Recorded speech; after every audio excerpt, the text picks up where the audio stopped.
มาแล้วโอ้ใหญ่บ่เอ้ยโอ้เห็นบ่สูงเป็นพระเจ้าขโมยพอเอาอยู่ในจมูกมุนบ่เฮ้ยว้าตัวหมานเว้ยคนอื่นเขาบ่เห็นเนาะเว้ยเนาะปัดสีหมานมากับนกเอียงมันแน่นอนครับอ๋อซับเลยแกพุดเบิ้งซัดแกเห็นเอาเสียมซัดปลุ่นนะสิจกถึงบกไก่นี่ออกเด้อคุณเอ้ยโอ้ได้มันเขาหมอนี่หัวเยอะเนาะเนี่ยเลยอันน้อยเหี่ยวก่อนพอดีไว้กินแกงอันอ่อนเนาะผักขะแยงผักแวนผักแวนเขามากใจผักแวนอะไรเขากินยังเป็นลอยโอ้เป็นสูงมัน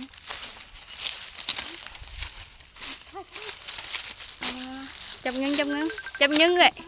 เลยจับยังจับทำไมยังเลยโอเคว้าใหญ่เงี้ยไฟโทรมาหาตัวจักมืดอยู่เอามาซ้อมเอามานี่ได้2 นอพี่น้องเอ้ยได้2 นอนอน้อยแล้วก็ตัวยืนเนาะ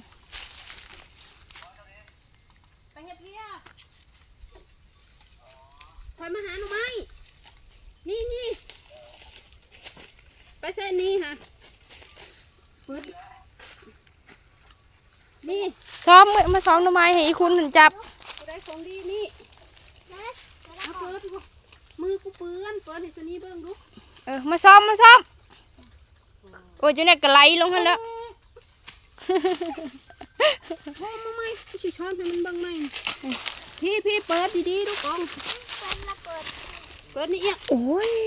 คันว่าได้กินแล้วก็เฮ็ดยังกับบุเป็นแทนคุณเอ้ยได้กินนะครับมาหาหน่อไม้พี่ไปเส้นนี้ค่ะนี่หน่อไม้ใหญ่บ่นายใหญ่